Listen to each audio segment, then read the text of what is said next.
کہا جاتا ہے کہ ترجمہ کے ساتھ قرآن پاک پڑھنے سے انسان کے عقائد صاف ستھرے ہو جاتے ہیں،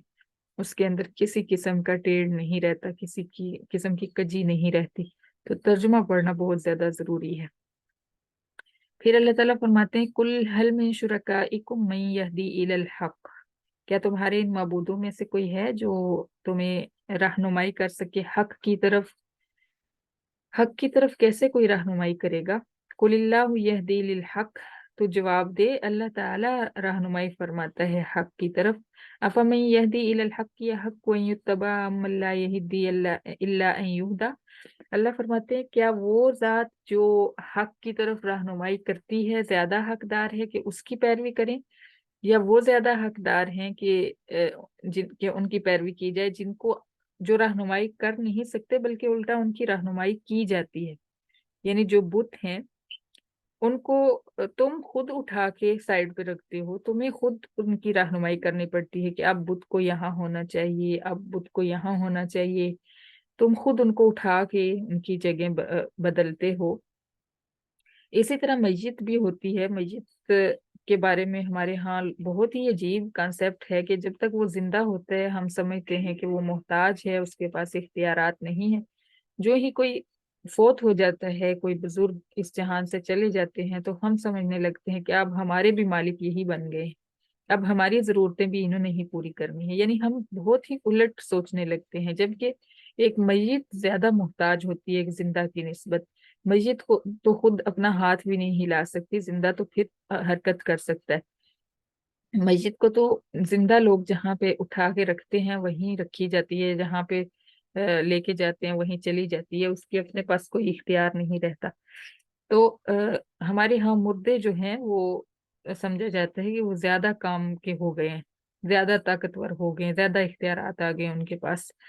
حالانکہ وہ خود اپنے اختیارات بھی کھو بیٹھتے ہیں۔ تو اللہ تعالیٰ فرماتے ہیں کہ جس کی رہنمائی کی جا رہی ہو، جو خود رہنمائی کا محتاج ہو،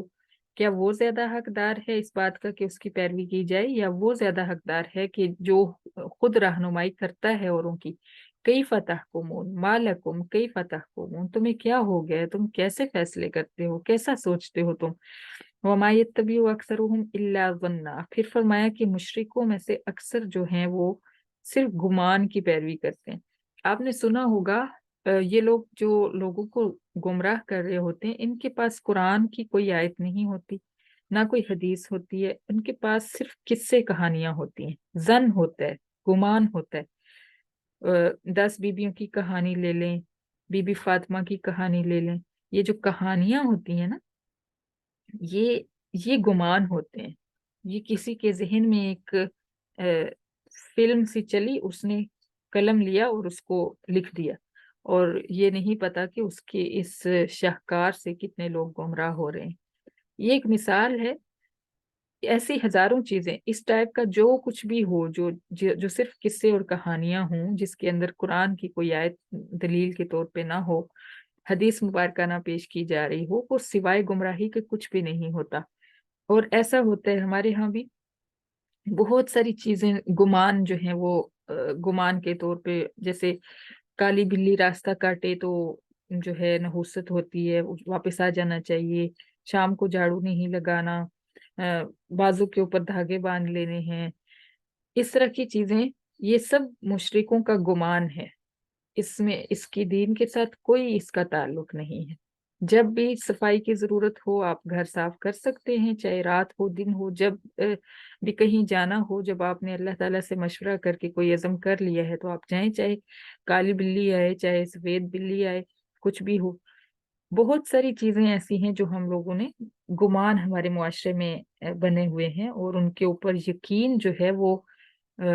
فرائض سے بھی زیادہ ہے۔ نماز کے اوپر کسی کا دھیان نہیں کہ نماز فرض ہے وہ پڑھنی ہے، وہ چھوڑ دی تو نماز جو ہے وہ اسلام اور کفر میں فرق ہے، یہ چیزیں پتہ ہی نہیں، ان چیزوں کی طرف دھیان ہی نہیں۔ لیکن یہ چیزیں جو گمان ہیں، جو ہمارے بڑوں نے پچھلی نسلوں نے کچھ بتا دیا ہے اپنی جہالت اور نادانی کی وجہ سے، وہ ان کے اوپر ایسا پختہ یقین ہے کہ وہ کرتے ہوئے ہم لرز رہے ہوتے ہیں، ڈر رہے ہوتے ہیں کہ کچھ ابھی کچھ ہوا، ابھی کچھ ہوا، اور اللہ کی نافرمانیاں کرتے ہوئے ہمیں کوئی ڈر نہیں لگتا۔ اللہ ہم پہ رحم فرمائے۔ اللہ تعالیٰ فرماتے ہیں ان الظن لا یغنی من الحق شیئا، ظن جو ہے حق کے مقابلے میں، گمان حق کے مقابلے میں کبھی بھی کام نہیں آتا۔ ایسا ہی ہوتا ہے جب بھی آپ توحید کی کسی کے سامنے بات کریں گے نا، تو وہ آگے سے سٹوریز پیش کرے گا، فلاں ایسے ہوا تھا، فلاں بزرگ نے ایسے کیا، فلاں بزرگ جو ہے وہ ہوا میں اڑنے لگا، فلاں بزرگ جو ہے پانی پہ جو ہے چلنے لگا۔ یہ چیزیں ہوں گی۔ آپ قرآن و حدیث سے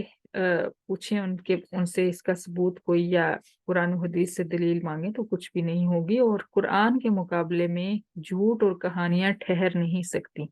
ان اللہ علیم بما یفعلون، اللہ تعالیٰ فرماتے ہیں کہ اللہ تعالیٰ سب کچھ جانتے، جو کچھ یہ کر رہے ہیں